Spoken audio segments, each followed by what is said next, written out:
तुम्ही आत्तापर्यंत पोह्यापासून फक्त कांदे पोहे खाल्ले असतील, पण मी आज तुम्हाला पोहेपासून अगदी पारंपरिक पद्धतीने लाडू कसे बनवायचे ते दाखवणार आहे. सर्वात महत्त्वाचं, आजचा लाडू आपण जराही साखर न वापरता फक्त 2 चमचा तुपाचा वापर करून हे लाडू बनवणार आहोत. आणि सर्वात महत्त्वाचं, हे लाडू खूप पौष्टिक आहेत आणि अगदी तुम्ही महिन्यापेक्षा जास्त स्टोअर करू शकतात. चला मग न वेळ घालवता आपण रेसिपीकडे वळूया. सर्वप्रथम इथं मी गॅस ऑन करून कढई गरम करण्यासाठी ठेवलेली आहे. इथं 1 चमचा तूप घेतलेलं आहे.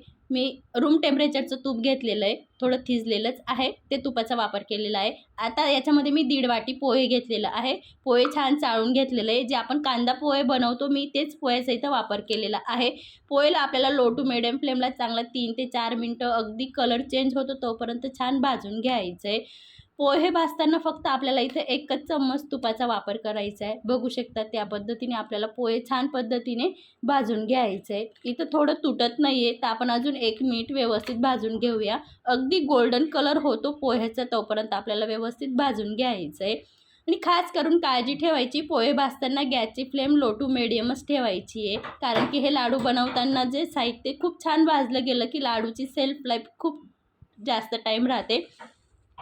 हे लाडू जराही खराब वगैरे होत नाही. अगदी तुम्ही मुलांच्या टिफिन बॉक्समध्ये किंवा लहान भुकेसाठी आरामात तुम्ही मुलांना देऊ शकतात. इथं पोहे छान पद्धतीने भाजून झालेलं आहे. आता एक प्लेटमध्ये काढून घ्यायचं आहे. परत त्याच कढईमध्ये मी 1 चमचा तूप ॲड करते. आता ज्या वाटीने मी 1.5 वाटी पोहे घेतलेलं आहे त्याच वाटीने मी इथं 1 वाटी शेंगदाणे घेते. शेंगदाण्यांना पण 2 ते 3 मिनिट व्यवस्थित भाजून घ्यायचे. शेंगदाणे आपल्याला सालसोबतच वापरायचे आहेत, अजिबात साल वगैरे काढायचं नाही. त्यासाठी इथं मी सुरुवातीला तुपाचा वापर केलेला आहे. अगदी लो टू मिडियम फ्लेमला पण शेंगदाण्यांना छान मी 3 मिनटं व्यवस्थित भाजून घेतलेले आहेत.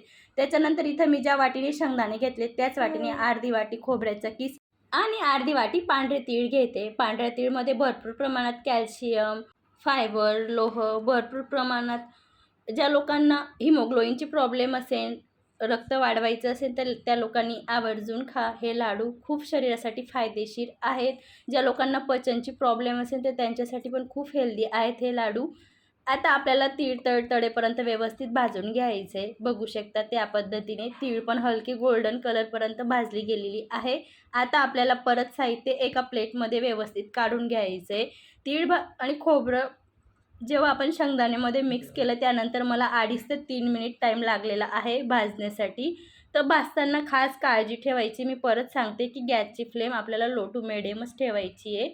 ज्या प्लेटमध्ये मी पोहे काढलं होतं त्याच प्लेटमध्ये काढून घेते. परत त्याच कढईमध्ये मी इथं ज्या वाटीने शेंगदाणे घेतलेले त्याच वाटीने अर्धी वाटी बदाम घेते आणि अर्धी वाटी म्हणजे पाव वाटी तर मी काजू घेते. बदाम थोडे जास्त घेतलेले आहेत. आता आपल्याला दोघं अगदी मिनिटभर व्यवस्थित परतवून घ्यायचे आहेत. गॅसची फ्लेम मी इथं मंदच ठेवलेली आहे. ड्रायफ्रूट्स भाजायला फारसा टाईम लागत नाही. हलका आपल्याला ड्राय रोस्ट करून घ्यायचं आहे. याच्यामध्ये जे नॅचरल मॉइश्चर आहे त्याच्यातच आपल्याला व्यवस्थित 1 ते 1.5 मिनिट भाजून घ्यायचे. जराही तुपाचा वापर वगैरे करायचा नाही आहे.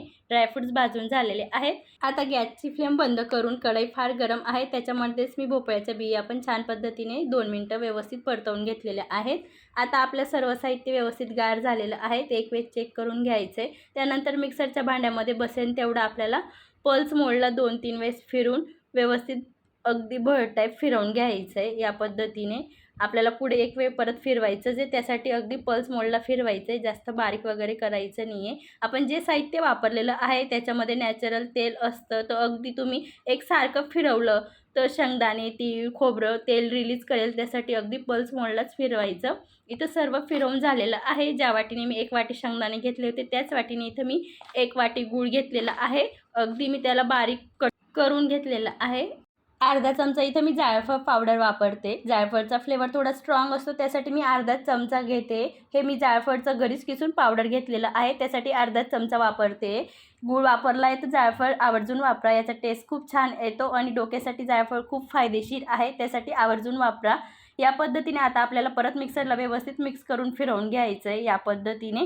आणि बघू शकता त्याच्यामध्ये म्हणजे आता वेगळीच अशी बाइंडिंग आलेली आहे. जराही आपण तूप वगैरे वापरलं नाही तरी पण अगदी ओलसरपणा आलेला आहे. जे आपण साहित्य गूळ मिक्स केलं आणि थोडं मिक्सरला फिरवलं तर अगदी आरामात लाडू वळणार असं टेक्स्चर झालेलं आहे. सर्व साहित्य आता मिक्सरला फिरवून घेतलेलं आहे. परत त्याच मिक्सरच्या भांड्यामध्ये काजू आणि बदामला पण व्यवस्थित बारीक पावडर करून घेतलेलं आहे. आता परत सर्व साहित्य आपल्याला मिक्स करून घ्यायचं आहे. बघू शकता त्या पद्धतीने. आणि थोडं ड्राय दिसतंय तर आपल्या हाताच्या उष्णतेने आरामात लाडू वळता येईल एवढं व्यवस्थित आपलं लाडूचं सारण होईल. आता ड्रायफ्रूटचं पावडर व्यवस्थित मिक्स झालेलं आहे. त्याच्यामध्ये आता भोपळ्याच्या बिया पण ॲड करून घ्यायच्या आहेत आणि आता आपल्याला एक एक करून लाडू वळून घ्यायचा आहे. बघू शकतात मी जराही हाताला तेल तूप कशाचाही वापर न करता इथं तुम्हाला गोल गरगरीत लाडू वळून दाखवते.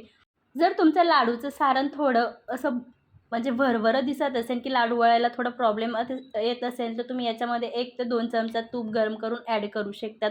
पण मला तरी काही गरज वाटत नाही तुपाची. इथं मी तुम्हाला एक लाडू बनवून पण दाखवलेला आहे. दुसरा पण बनवून दाखवते.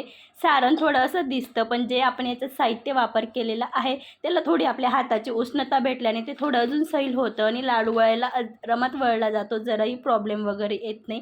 मी जे तुम्हाला साहित्य दाखवलं त्या साहित्यामध्ये इथं माझे मीडियम आकारचे 26 लाडू बनवून तयार झालेले आहेत. सकाळच्या घाई गडबडीसाठी एकदम छान पर्याय हा या लाडूंचा आणि खूप पौष्टिक आहेत. तुम्ही बनवले तर तुमचा अनुभव माझ्यासोबत नक्कीच शेअर करा. चॅनलवर नवीन असाल तर चॅनलला सबस्क्राईब करा. अशीच मस्त आणि जबरदस्त रेसिपीसोबत भेटूया. तोपर्यंत धन्यवाद.